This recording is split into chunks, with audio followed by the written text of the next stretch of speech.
ऐसी टर्म्स हैं जो बहुत बहुत ज़्यादा हम बार बार यहाँ पर रिपीट करेंगे, तो उनका आज कॉन्सेप्ट क्लियर करेंगे ताकि आपको पता चल जाए कि ये जो टर्म्स मैं यूज़ करूँगी वो बेसिकली हैं क्या। ठीक है, तो उसकी तरफ मूव करने से पहले आप कोर्स आउटलाइन को देख लें एक दफ़ा कि हम इंट्रोडक्शन में हम कर चुके हैं इंट्रोडक्शन। इसके अलावा हम सेलिंग मॉडल्स भी देख चुके हैं जिसमें हमने डिस्कस किया था कि ड्रॉप शिपिंग होती है, फिर FBA FBM होता है, फिर उसके अलावा PL होता है। ये सारी हमने मॉडल्स को डिस्कस कर लिया था वन बाय वन। ठीक है, terminologies and trade account approvals, ये आज हम डिस्कस करेंगे। ये टर्म्स इसके अंदर कुछ यूज़ होती हैं जो बहुत कॉमन है, जिसके बगैर अमेज़ॉन पे काम करना ही इम्पॉसिबल है, तो वो सारी टर्म्स आज हम क्लियर करेंगे। उसके बाद हमारे पास जो फोर्थ स्टेप होगा जो नेक्स्ट वीक से स्टार्ट होगा, आज की एक असाइनमेंट भी होगी जो हम आपको असाइन करेंगे और आपने नेक्स्ट वीक तक उस असाइनमेंट को सॉल्व करके इन योर लैपटॉप्स आपने लेकर आना है। ठीक है, अब इसके बाद फोर्थ जो हमारा है वो है रिवर्स सोर्सिंग और कंपैटिटर एनालिसिस। ये एनालिसिस करना हम आपको सिखाएंगे। ठीक है, फिफ्थ स्टेप पे हम टूल्स को स्टार्ट करते हैं। ठीक है, फिफ्थ स्टेप पे टूल्स और एक्सटेंशंस जितनी भी होलसेल FBA में होती हैं उसको हम जस्ट इसका ओवरव्यू लेंगे इसमें। ठीक है, उसके बाद प्रोडक्ट हंटिंग में मूव करने से पहले हम इस सॉफ्टवेयर को यूज करना सीखेंगे, दैट इज कीपा। जैसा कि मैंने आपको बताया था कि होलसेल FBA में that is backbone of Amazon और होलसेल FBA में ये सबसे इम्पोर्टेंट है कीपा। ठीक है, उसके बाद है ब्रांड हंटिंग। हम देखेंगे कि ब्रांड्स को हंट किस तरह से किया जा सकता है बाय यूजिंग डिफरेंट टूल्स। और उसके बाद हम देखेंगे कि लिस्टिंग क्रिएशन क्या है और शिपमेंट प्लान्स किस तरह से बनते हैं। ठीक है, ये बहुत इंपॉर्टेंट पोर्शन है ये वाला, क्योंकि most of the time client को यही रिक्वायर्ड होता है, क्योंकि वो वर्चुअल असिस्टेंट से जो है प्रोडक्ट की लिस्ट, ब्रांड अप्रूवल और सब कुछ ले लेती है। यहाँ से हमारा काम स्टार्ट होता है ऑन रियल अकाउंट। ठीक है, कि रियल अकाउंट पे काम यहाँ से हमारा स्टार्ट होगा कि लिस्ट क्रिएट किस तरह से की जाती है, उसके बाद शिपमेंट प्लान्स किस तरह से बनाए जाते हैं। ठीक है, उसके बाद जो 10th कैटेगरी है हमारी, उसमें हम कैटेगरी एनालिसिस करेंगे। असल में दो कैटेगरीज होती हैं FBA में, FBA और FBM में 2 कैटेगरीज होती हैं, एक गेटेड होती है और एक अनगेटेड अनगेटेड होती है। जो अनगेटेड कैटेगरीज होती हैं उनको भी हम देखेंगे किस तरह से हम उसको गेटेड करवा सकते हैं, और कुछ गेटेड होती है जिनको हमें अनगेट करवाना पड़ता है, वो हम यहाँ पर क्लियरली डिस्कस करेंगे। सिर्फ स्टेप्स अभी बता दूँ, ये हम स्टेप बाय स्टेप ही इनसे फेमिलियर होंगे। उसके बाद वेब स्टोर डेवलपमेंट है, यानी कि इसको हम इन्वेंट्री मैनेजमेंट करते हैं। ठीक है, ये अकाउंट में बहुत इंपॉर्टेंट चीज़ होती है कि आप ये अपनी इन्वेंट्री को कैसे मैनेज करना है। इन्वेंट्री का मतलब कि आपके पास कितनी प्रोडक्ट्स रह गई हैं, कितनी पड़ी हुई हैं, कितनी जा चुकी हैं, कितनी और मंगवाने की ज़रूरत है, वो सारी चीज़ें इसके अंदर वेब स्टोर डेवलपमेंट में होती हैं। उसके बाद हम अकाउंट क्रिएशन की तरफ जाएंगे कि हम UK और USA में अकाउंट किस तरह से क्रिएट कर सकते हैं।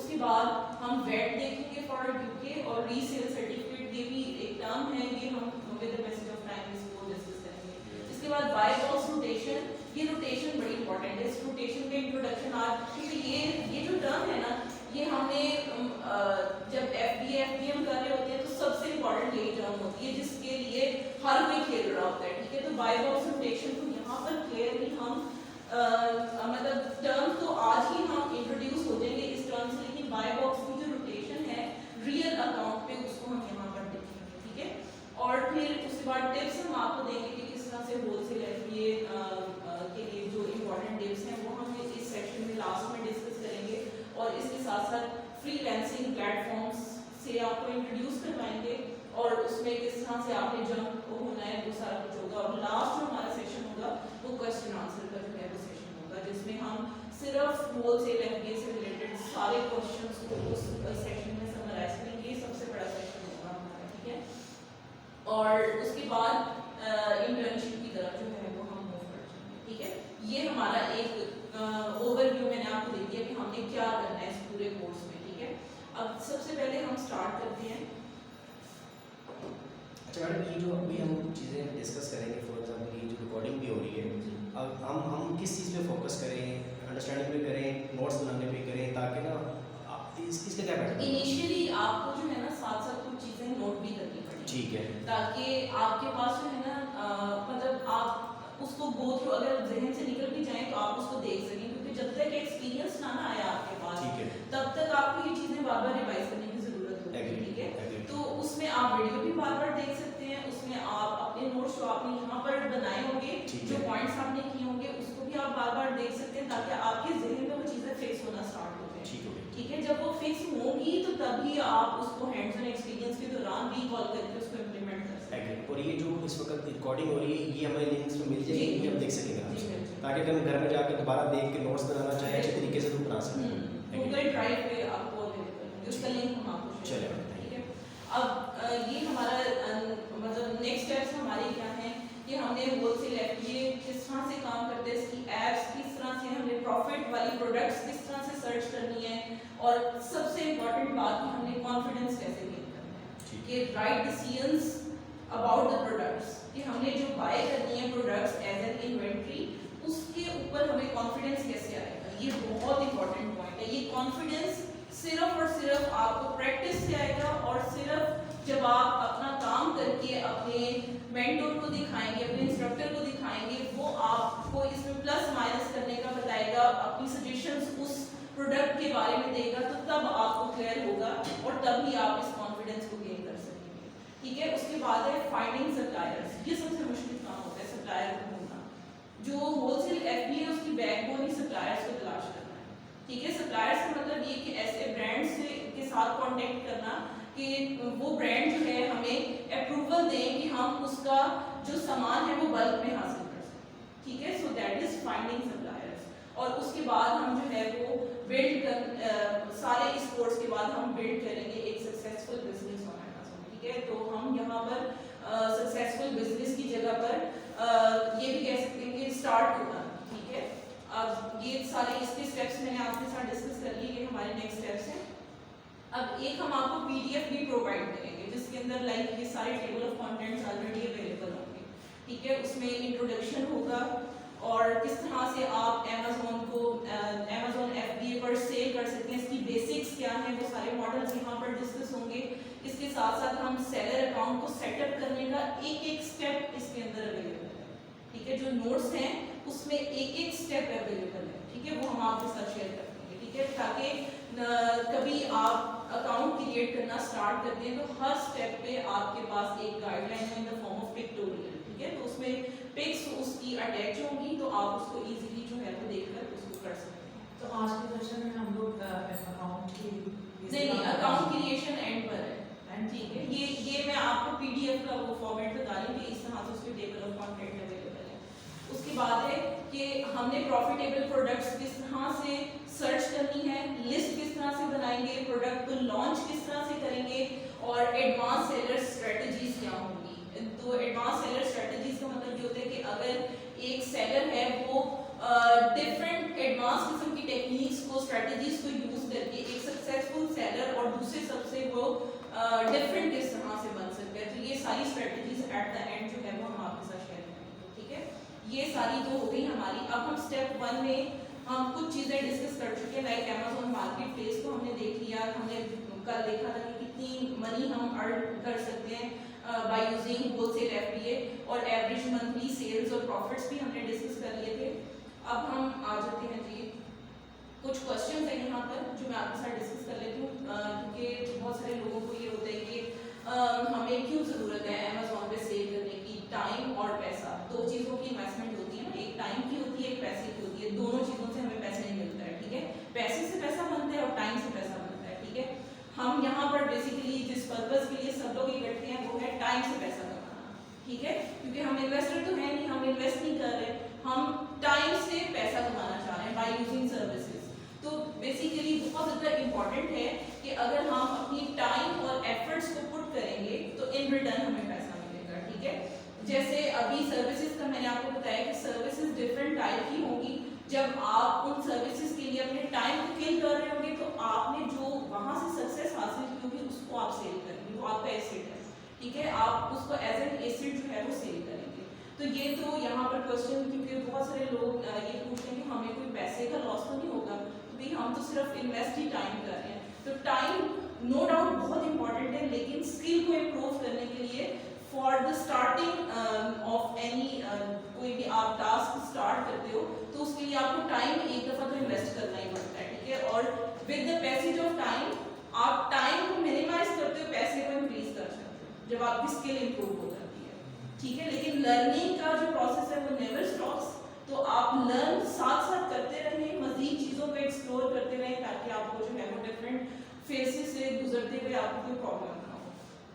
अब इसके बाद how much time do you need to spend on your Amazon business, ये क्वेश्चन बहुत कॉमन होता है, ठीक है। लेकिन अगर पार्ट टाइम जॉब आप करना चाहते हैं तो वो आप 3 to 4 आवर्स अपने डेली स्पेंड कर सकते हैं, ठीक है। ये मतलब इसमें है कि पार्ट टाइम जॉब के लिए आप 3 to 4 आवर्स, और अगर आप फुल टाइम जॉब करना चाहते हैं तो मैक्सिमम आप जो है इसके अंदर 10 आवर्स, 8 आवर्स से 10 आवर्स के दरमियान जो है वो इन्वेस्ट कर सकते हैं। इट डिपेंड्स ऑन यू कि how much time you are willing to give, ठीक है। और अगर हम पर वीक इसको बनाएं तो Amazon बिजनेस को बहुत अच्छा ग्रो करवाने के लिए मिनिमम 20 आवर्स पर वीक हमें देने पड़ते हैं, ठीक है। कितने आवर्स? मिनिमम 20 आवर्स हमें इन्वेस्ट करने पड़ते हैं, तो हमारा बिजनेस एक हेल्दी बिजनेस के कैटेगरी में लाया करना स्टार्ट हो जाता है। तो ये डिपेंड कर रहा होता है कि हमारा बिजनेस है कितना बड़ा, छोटे लेवल का है या बहुत बड़े लेवल का है, ठीक है। अगर ये सिर्फ आपको स्मॉलर बिजनेस की एग्जांपल दी गई है जिसमें 20 आवर्स कहा गया है, तो जब 20 आवर्स से एक्सीड कर देते हैं तो जिस पर्सन के पास स्किल नहीं होती वो फिर दूसरों से स्किल परचेज करना स्टार्ट कर देते हैं, ठीक है। तो ये सारा प्रोसीजर है। उसके बाद है how much money do you need to get started. अब स्टार्ट होने के लिए आपको कितनी इन्वेस्टमेंट चाहिए, ठीक है। अक्सर जो इन्वेस्टर्स होते हैं ना उनको नहीं पता होता, उन्होंने वर्चुअल असिस्टेंट से पूछना होता है कि भाई मुझे कितनी इन्वेस्टमेंट रिक्वायर्ड होगी अगर मैं इसके ऊपर बिजनेस रन करना चाहता हूँ। ये नए इन्वेस्टर की बात होती है, ठीक है। तो बाज़ बात आपको अकाउंट क्रिएशन के लिए जब हायर किया जाता है सर्विसेज के लिए, तो उसके लिए स्टार्ट ही आपने डिस्कशन में यहाँ से लेना है क्लाइंट के साथ। जब क्लाइंट आपको अप्रोच करे तो आपने स्टार्ट ही यहाँ से लेना है कि आप कितना इन्वेस्ट कर सकते हैं, आपके पास बजट कितना है, ठीक है। वो पूछेगा कि मेरे पास तो इतनी लिमिट है, लेकिन आप मुझे गाइड करेंगे कि मुझे कहाँ से स्टार्ट लेना चाहिए, मुझे कितना इन्वेस्ट करना चाहिए, ठीक है। एक मैक्सिमम लिमिट हर इन्वेस्टर की होती है ना कि मैं इतना इन्वेस्ट कर सकता हूँ, तो आपने सबसे पहले उसकी इन्वेस्टमेंट पूछनी है कि वो कितना इन्वेस्ट कर सकते हैं। उसी हिसाब से आप उसको बताएंगे, गाइड करेंगे कि आपको किस मॉडल की तरफ, मॉडल ऑफ बिजनेस को अडॉप्ट करना चाहिए, ठीक है।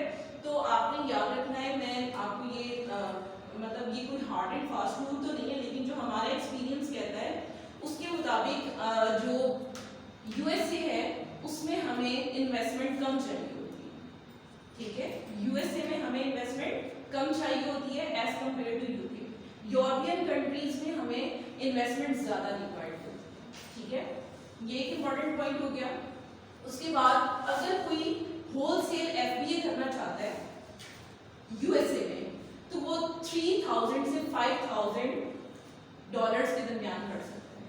USA की बात करें, ठीक है। आप देख लें इसको, पॉइंट बहुत इंपॉर्टेंट है। USA में इन्वेस्टमेंट तकरीबन 3000 से 5000 डॉलर्स के दरमियान मिनिमम, ठीक है, होलसेल FBA में। और अगर होलसेल FBA हम बात करें UK की, तो उसमें कम से कम हमें 5000 से 7000 के दरमियान पाउंड्स चाहिए होते हैं, ठीक है। 5000 से 7000 पाउंड्स। अब आ जाए प्राइवेट लेवल की तरफ, ठीक है। प्राइवेट लेवल में हमारे पास बेसिकली इसमें भी उसी तरह से होता है कि USA और UK दोनों का डिफरेंट होता है। अब अगर हम बात करें USA की, तो USA में हम तकरीबन 7000 से 10000 डॉलर्स के दरमियान इन्वेस्ट कर सकते हैं to start a business model PL private level, ठीक है। तो आप उसमें लिख लें कि आपको मिनिमम 7000 से 10000 रिक्वायर्ड है डॉलर्स USD, ठीक है। उसके बाद अगर हम UK की बात करें, तो UK में जो हमारा स्टार्टिंग है वो 10 से 15 के दरमियान पाउंड्स, 10,000 से 15,000 पाउंड्स के दरमियान, ठीक है। लेकिन इसकी कॉस्ट वेरी करती है कि आप कितना बड़ा और कितना छोटा बिजनेस जो है वो करना चाहते हैं। लेकिन ये मैं आपको एक रफ आइडिया दे रही हूँ कि इतना मिनिमम रिक्वायर्ड होता है, इसके बगैर आप होलसेल या PL को स्टार्ट नहीं कर सकते, ठीक है। ये तो डिफरेंस नहीं मुझे पता चला। आपने बोला है USA में 3 से 5 डॉलर होलसेल FBA में, जी जी, और UK में UK वगैरह में 5 से 7,000 पाउंड होलसेल FBA। हाँ जी। तो जो दूसरा आपने लिखवाया है वो है प्राइवेट लेबल। प्राइवेट लेबल में अपनी कंपनी बनाकर और फिर जो हमने इसका मतलब मॉडल अभी क्लियर नहीं हुआ, अपनी कंपनी डेवलप करेंगे, डेवलप करने के बाद हम मैन्युफैक्चरिंग करवाएंगे, अपना लेबल लगवाएंगे, उस प्रोडक्ट को लॉन्च करेंगे अपनी वेबसाइट पर, ठीक है। लॉन्च करने के बाद हम क्या करेंगे कि उस प्रोडक्ट को सेल करने वाले सिर्फ हम ही होंगे, प्राइवेट लेबल। और जब भी कोई पर्सन जो कस्टमर वो प्रोडक्ट बाय करना चाहता है तो हर दफा आपको ही मतलब आपके ही सेलर अकाउंट से वो चीज सेल होगी। लेकिन जो होलसेल एफबीए होता है वो हम आज मैं इसी चीज पर आ रही हूँ, ये टेक्निकल चीज है बहुत, इसको क्लियर करना बहुत जरूरी है। जब तक आपको एफबीए और एफबीएम में डिफरेंस नहीं पता चलेगा, पीएल और होलसेल में डिफरेंस नहीं पता चलेगा, तब तक कोई चीज भी यहाँ पर सीखना जो है वो मतलब फजूल है, ठीक है। अब देखिए मैं दोबारा से आप सबके लिए एक्सप्लेन कर देती हूँ कि होलसेल में ब्रांड्स को सर्च करने के बाद उनसे कांटेक्ट किया जाता है। रोड मैप हम बना लेते हैं इसका कि सबसे पहले हमने क्या करना है, सप्लायर को ढूंढना है, ब्रांड को सर्च करना है। ब्रांड को सर्च करने के बाद जो सेकंड स्टेप हमारा आता है वो आता है कि हमने उससे अप्रूवल लेना है। अप्रूवल किस तरह से लेते हैं, ट्रेड अकाउंट बनाते हैं हम उनके साथ, ठीक है। अकाउंट बनाने के बाद हमने देखना है कि हमें उस ब्रांड की कौन कौन सी प्रोडक्ट रिक्वायर्ड है जो प्रॉफिट दे सकती है, ठीक है। उसके बाद हमने क्या करना है, प्रोडक्ट सोर्स करनी है, वहां से जो हमें रिक्वायर्ड है वो हमने सोर्स करनी है। सोर्स करने के बाद एफबीए करना है अगर तो अमेज़न में भेज दें वेयर हाउस में और उसको सेल करना स्टार्ट करें। अगर एफबीएम करना है तो अपने प्राइवेट वेयर हाउस में भेजें, वहां से भेजना कस्टमर को स्टार्ट करें। ये एक मेथड है होलसेल का। और पीएल को मैं दोबारा से एक्सप्लेन कर देती हूँ कि पीएल में बेसिकली क्या होता है कि हम खुद से मैन्युफैक्चरिंग करते हैं या फैक्ट्री वगैरह अपनी लगाते हैं या किसी कोई ऐसा चाइना में जिस तरह बहुत सारी इस तरह की कंपनीज आपको मिल जाती हैं जो ऑलरेडी मैन्युफैक्चरिंग कर रही होती है, वो आपका टैग लगाकर आपको वो प्रोडक्ट दे देती है। तो उसमें हम बेसिकली क्या करते हैं कि खुद से हम चाइनीज कंपनीज और डिफरेंट सप्लायर्स के साथ कांटेक्ट करते हैं कि हमें भाई इतनी चीजें मैन्युफैक्चर करवानी है और उसके ऊपर हमारा ये लोगो है जो हमने करना है। फिर हम उनसे सैंपल्स मंगवाकर उसको चेक करते हैं सबसे पहले, ठीक है। सैंपल्स मंगवाकर चेक करने के बाद अगर वो हमें मतलब सूटेबल लगता है, अकॉर्डिंग टू स्टैंडर्ड लगता है, तो फिर हम उस प्रोडक्ट को बेसिकली ओके कर देते हैं। हम कहते हैं हमें 200 यूनिट्स इसके बना दो। अब वो मैन्युफैक्चर करने का आपका लोगो लग गया इसके ऊपर, आपने उसके बारकोड्स परचेज कर लिए। उसके बाद क्या होगा, बारकोड परचेज करने के बाद आप वो प्रोडक्ट को लॉन्च कर दोगे अपने सेलर अकाउंट पे और आप ही सोल पर्सन होगे उस प्रोडक्ट को, उस लेबल वाले प्रोडक्ट को सेल करने। ये भी है, ठीक है। तो सिर्फ आप ही उस चीज को सेल कर रहे हो, कोई और कंपेटिटर आपके साथ नहीं, ठीक है। लेकिन अगर आप होलसेल में देखते हो तो जरूरी नहीं कि सिर्फ वो प्रोडक्ट आप ही सेल कर रहे हो, ठीक है। वो हो सकता है मोर देन 10, हो सकता है मोर देन 20 लोग भी सेल कर रहे हैं उस चीज को। तो उसमें होता है कि बाय बॉक्स की आज हम बात करेंगे, तो बाय बॉक्स की रोटेशन किस तरह से होती है वो मैं सारी आपको एक्सप्लेन करूंगी। तो अभी आप मुझे बताएं कि क्या आपको होलसेल और पीएल में डिफरेंस क्लियर हुआ? मैडम ये क्लियर हो गया। इसमें एक दो क्वेश्चंस हैं जी। वो ये कि फॉर एग्जांपल ये हमारे पास एक पेन है, ठीक है ना। हम पहले होलसेल की बात कर रहे हैं।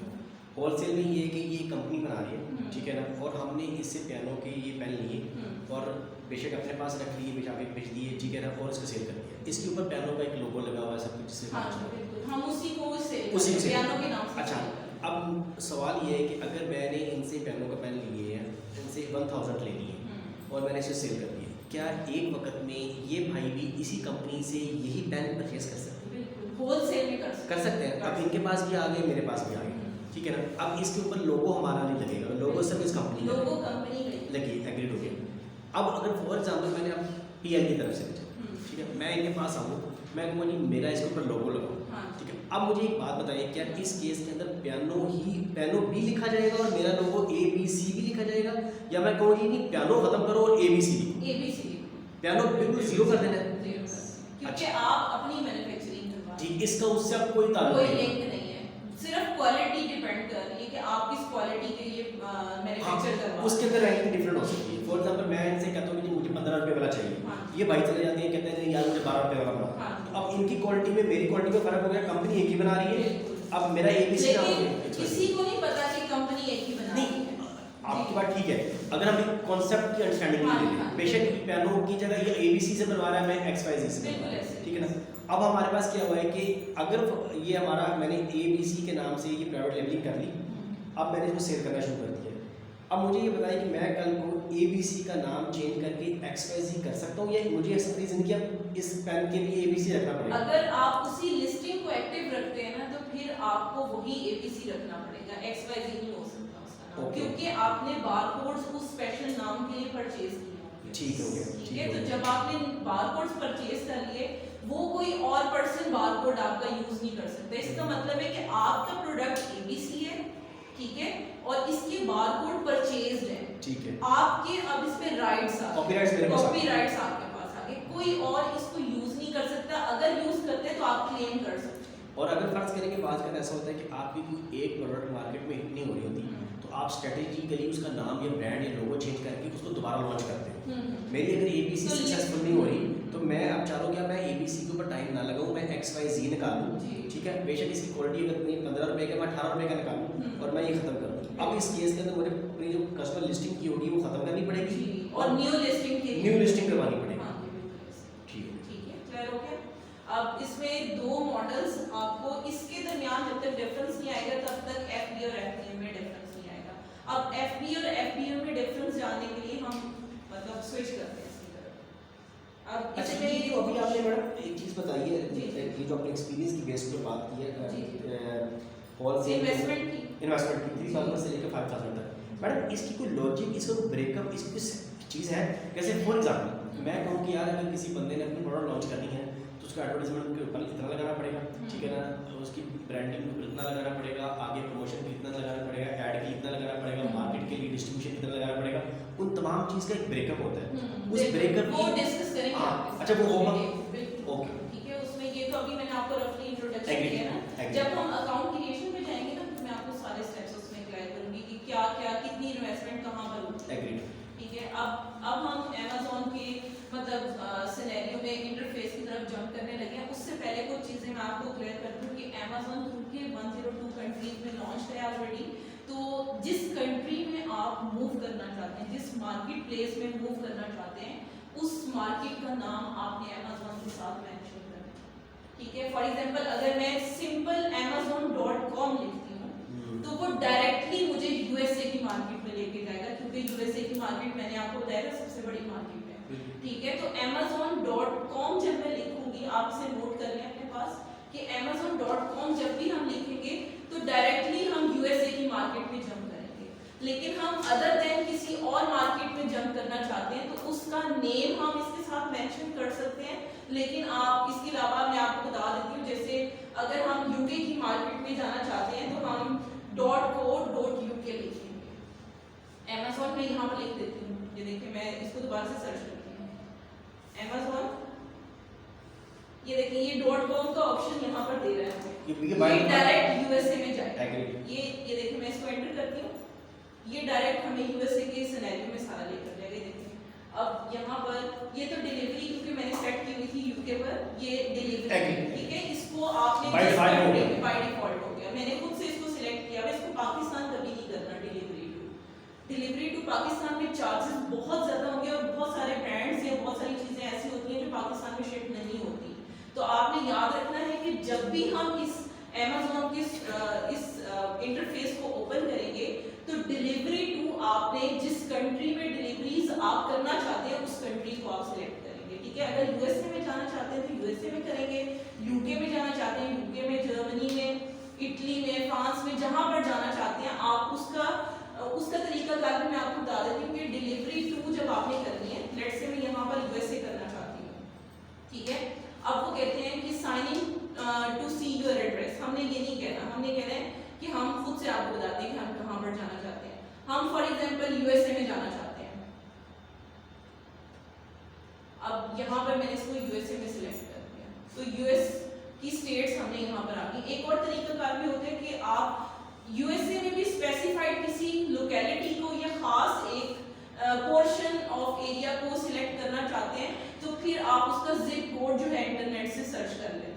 उस जिप कोड को यहाँ पर एंटर करेंगे तो आपके पास जो है वो ओपन हो जाएगा। इसके अब मैं आपको तरीका बता देती हूँ।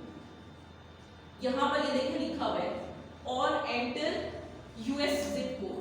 ठीक है, हम जिस एरिया में जाना चाहते हैं हम इसके सारे जिप कोड जो है वो सर्च कर सकते हैं, इंटरनेट पे सारे अवेलेबल होते हैं।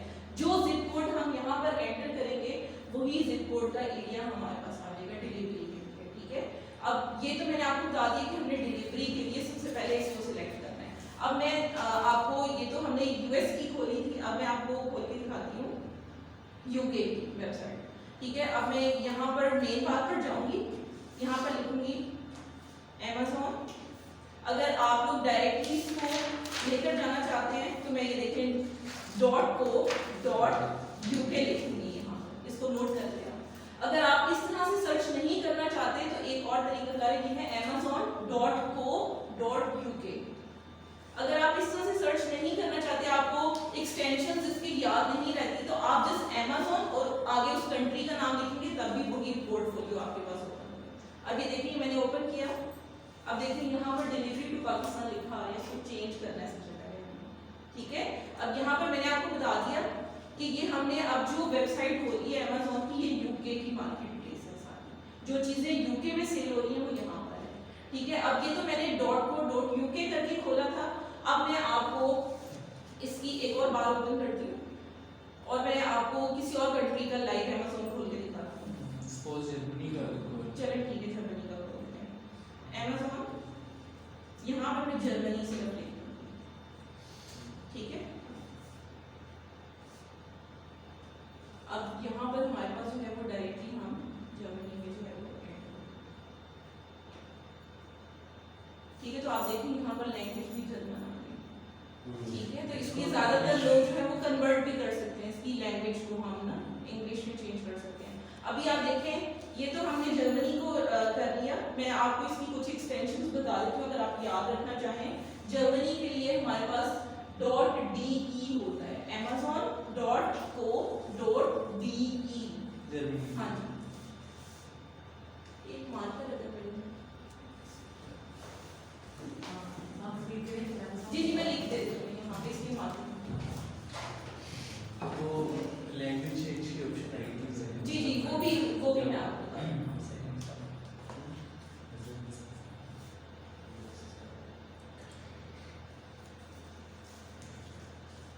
नोट करते जाएं चीज़ों को साथ साथ ताकि आप लोगों के लिए इजी हो जाए। ठीक है, फर्स्ट टाइम समझाया था तो बता देंगे क्या चीज़? जो आपने स्टार्टिंग की थी हाँ।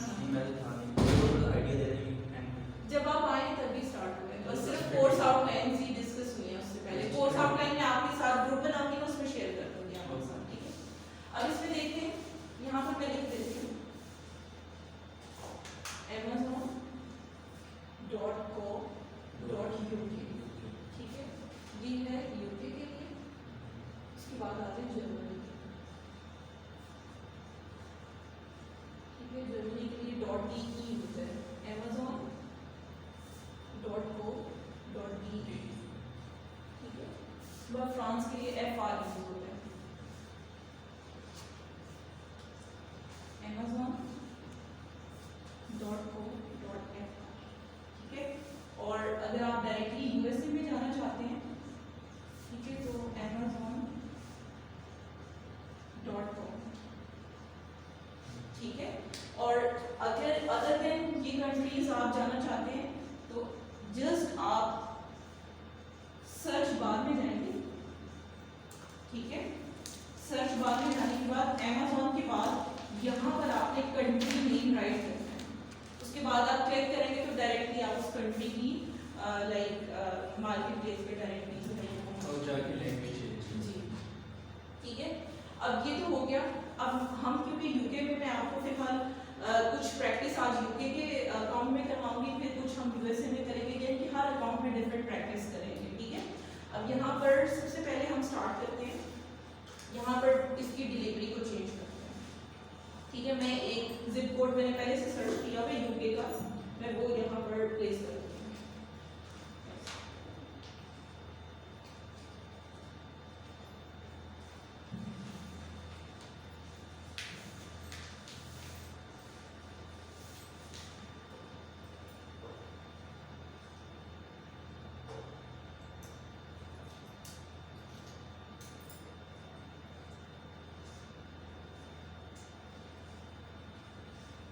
ठीक है, ये मैंने यूके का एक सर्च किया हुआ था जिप कोड, ठीक है, तो वो मैंने यहाँ पर एंटर कर दिया। आप भी अगर नोट करना चाहें अपनी प्रैक्टिस के लिए इनिशियली, तो मैं वो लिख देती हूँ यहाँ पर SO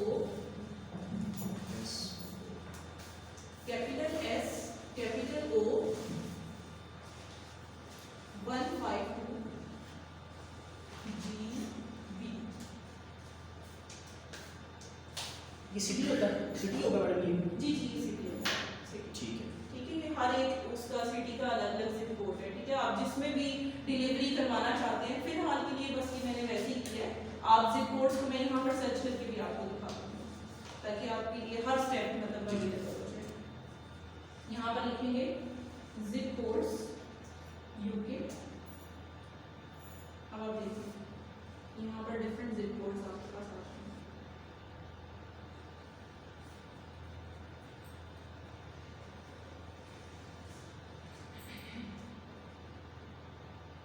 ये देखिए, ये कंट्रीज हैं, ये सारे जिप कोड्स हैं। आप यहाँ से यानी कि इसका मतलब ये होगा कि हम अपनी प्रोडक्ट को जिस वेयर हाउस में लिखवाना चाह रहे हैं, जी, उसके वहाँ लिए हमने यूके के बाद उसका जिप कोड दे दिया, जिप कोड वो उस वेयर हाउस में चला जाएगा। हाँ ओके। ठीक है, ये जिप कोड सिर्फ इनिशियली आपको ये समझाने के लिए है कि आपने delivery basically with in the UK करनी है, और जिस सिटी में करना चाहते हैं डिलीवरी, या जिस एरिया के प्रोडक्ट्स आप सर्च करना चाहते हैं वो, क्योंकि जब हम फिर सर्च करेंगे ना पाकिस्तान लिखकर, तो वो भी मैं आपको दिखाती हूँ उसका क्या ड्रॉबैक होगा।